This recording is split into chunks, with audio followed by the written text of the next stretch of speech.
Assalamualaikum, nama Cikgu Jana. Cikgu akan mengajar Biology Form 5 bab 6 yang bertajuk variasi ataupun variation.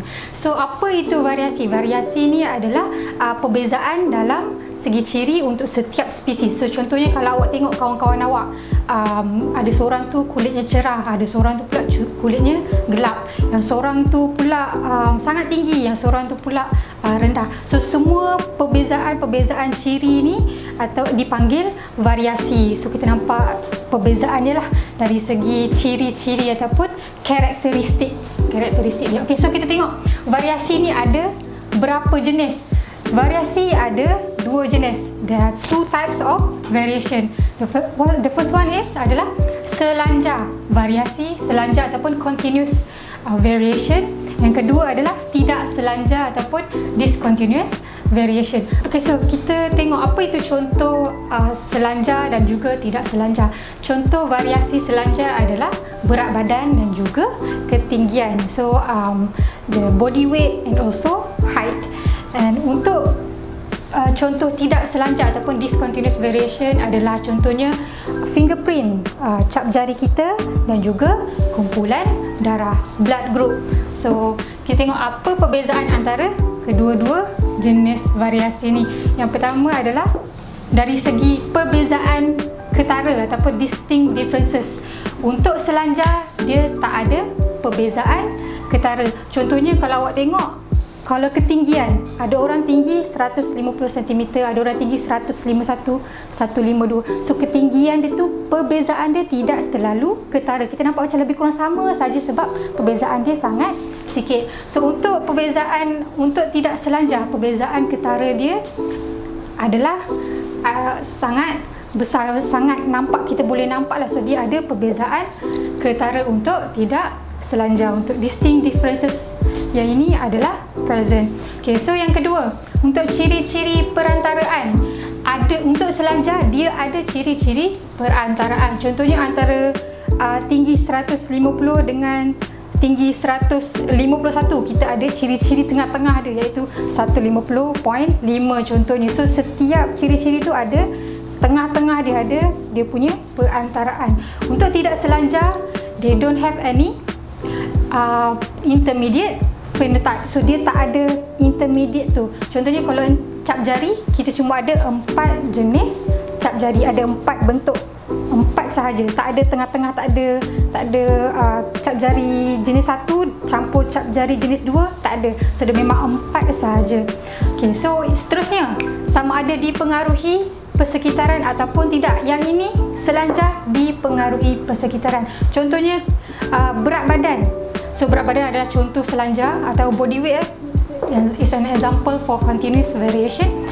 So contohnya kalau orang tu contoh persekitaran adalah gaya makan, gaya pemakanan, eating style. So kalau orang tu dia makan banyak, so dia akan lagi cepat membesar, badan dia lagi besar lah. So kalau dia makan sikit, so dia pun badan dia akan kurus. So itu yang dimaksudkan variasi yang dipengaruhi persekitaran. Contohnya kalau tidak selanjar pula, dia tidak akan dipengaruhi persekitaran. So contohnya kalau kumpulan darah dia adalah kumpulan darah A, so kalau dia makan, tak kisah dia makan banyak ke, makan sikit ke, dia makan seafood ke apa ke, so dia kumpulan darah dia still akan, darah A juga tak akan berubah. So tidak akan dipengaruhi oleh persekitaran. Is not affected by environment. Okay, seterusnya, gene yang mengawal, gene that control the continuous variation.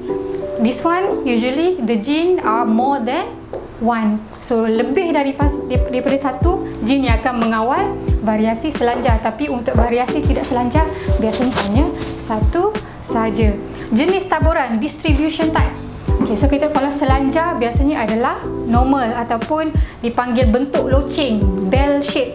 So biasanya dia akan bentuk macam contohnya macam ni lah.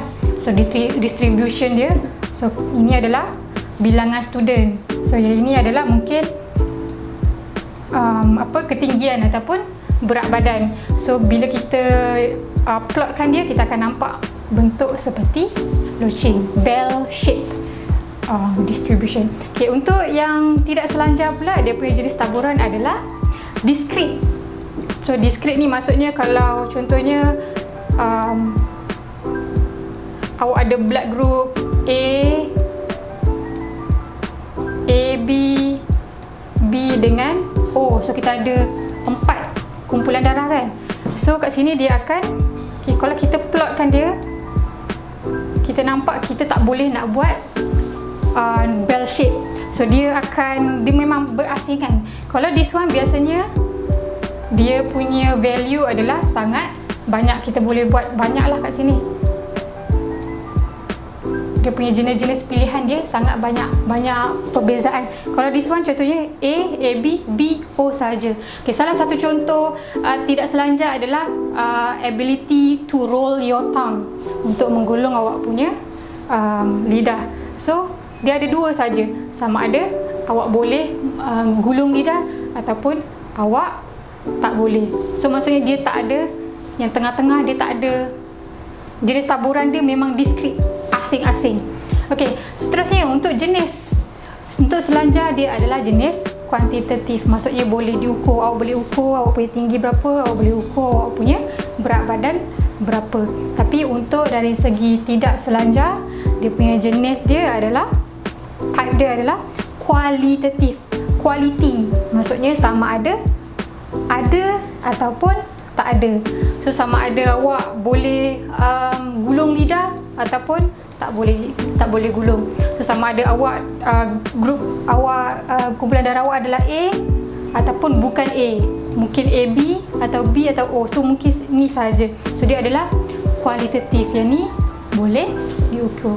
Okay, itu adalah perbezaan antara selanjar dan juga tidak selanjar. The differences between continuous variation and also discontinuous variation. Okay, so kita tengok penyebab variasi. So apa yang menyebabkan semua orang ni berbeza-beza? Ada tinggi, ada rendah, ada kulit cerah, kulit tak cerah, darah A, darah B. Okay, so macam apa yang menyebabkannya? So macam yang kita tahu, bab-bab yang sebelum ni, bab 5 adalah berdasarkan pewarisan, inheritance. So kita tahu first kali yang menyebabkan variasi adalah genetik. So apa itu? So 2 faktor yang menyebabkan variasi adalah faktor genetik dan juga faktor persekitaran. So there are 2 causes of variation, which are genetic factor and also environmental factor. Okay, so untuk kali ni cikgu cuma terangkan lebih kepada genetic factor dululah. Okay, so kita tengok macam mana berlakunya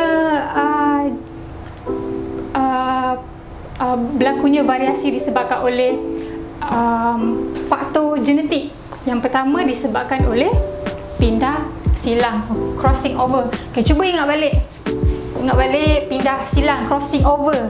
Ini memang sangat popular ni. Biasanya disebabkan waktu bila berlakunya pindah silang ni, crossing over, berlaku pada sewaktu meiosis. Bukan mitosis tapi berlaku pada meiosis. Kalau secara spesifiknya berlaku pada waktu bila? Profasa 1 ataupun prophase 1. So bila waktu profasa 1, bila prophase 1, kromosom homolog akan bergabung, dia akan berpasangan, akan menjadi kromosom homolog. So ni dipanggil kromosom homolog. Satu daripada mak awak, satu daripada ayah awak. So kita bagi contoh lah, yang ni daripada mak kan, yang ni daripada ayah contohnya. So yang putih, kromosom putih semua daripada mak, yang hitam semua daripada ayah. So bila pindah silang, crossing over tu apa maksudnya? Is the exchange of genetic material, perpindahan bahan genetik. So kalau kita tengok kat sini, ni putih, yang ni hitam. Selepas berlakunya crossing over, pindah silang, kita akan nampak kat sini ada genetic material yang telah ditukar, dipindah silangkan. Kita tukar dengan dia, kita buat sistem barter. Kita bagi dia genetik ni, dia bagi kita genetik ni. So kita contoh genetik yang boleh tukar mungkin rambut lurus ditukar dengan rambut kerinting. So mungkin mak awak rambut lurus, ayah awak rambut kerinting. So kita boleh tukar-tukar macam tu genetik dia. So tu adalah pindah silang. Okay, poin nombor 2 untuk faktor genetik, susunan rawak kromosom homolog. So ni dipanggil kromosom homolog bila satu daripada mak, satu daripada ayah bergabung dipanggil kromosom homolog, kromosom yang berpasangan. So independent assortment of homologous chromosome. Okay, so bila sewaktu meiosis, secara spesifiknya adalah metafasa 1 ataupun metafase 1. Kita ingat balik, kalau metafase biasanya kromosom akan bersusun di khatulistiwa. So they will arrange themselves at the equatorial. So bila kalau tengok macam ni contohnya lah, dalam satu sel tu dia diploid dia cuma ada 2 je lah. Dia ada cuma, kalau kat sini contohnya dia 2n equal to 4. So dia cuma ada 2 pasang homologous kromosom untuk sel ni. Okay, so ni contoh So daripada mak mungkin color putih lah kita letak, mak color putih, ayah color hitam. Okay, kalau kita tengok kat sini ada 2 possibility untuk kromosom ini bersusun di khatulistiwa. Okay, yang first mungkin dia akan bersusun macam ni. Yang putih semua belah kiri, yang hitam semua belah kanan, yang daripada mak semua belah kiri, yang daripada ayah semua belah kanan. Dan kemungkinan nombor 2, possibilities number 2, kemungkinan juga yang putih belah kiri, yang bawah ni pula yang putih belah kanan. So bila ini adalah waktu metafasa. So bila anafasa berlaku, anafasa adalah kita pisahkan kromosom tu. So awak bayangkan apa yang akan berlaku, dia akan, awak nampak hasil dia berbeza lah. Ini akan jadi 2 color putih, yang ini pula akan menjadi 2 color hitam. Yang ini pula kita tengok possibility dia macam mana. Yang ini 1 putih, 1 hitam. Yang hitam ni kecil sikit lah. Yang ni pula 1 hitam, 1 putih. So yang ni saiz lagi besar ya. Sebab dia adalah kromosom yang berbeza. Yang ni kecil sikit.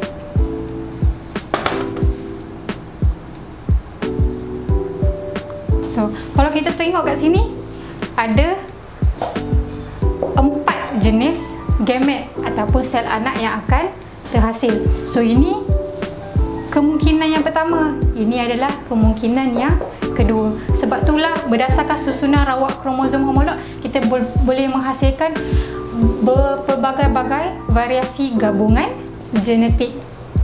So ini adalah untuk susunan rawak kromosom homolog. So ini pun nanti akan berpisah lagi. Kenapa dia akan jadi lagi variety lah. Okay, so yang ketiga, persenyawaan rawak ataupun random fertilization. Untuk persenyawaan rawak ni adalah apabila sperma bergabung dengan ovum menghasilkan zygote. Okay, so untuk seperti yang kita tahu, sperma dengan ovum ni adalah gamet ataupun sel anak yang hasil daripada meiosis. So maksudnya sperma dan ovum ni dua-dua akan mengalami pindah silang. Mereka juga akan mengalami susunan rawak kromosom. So hasil daripada ni menghasilkan sperma dan ovum yang mempunyai variasi.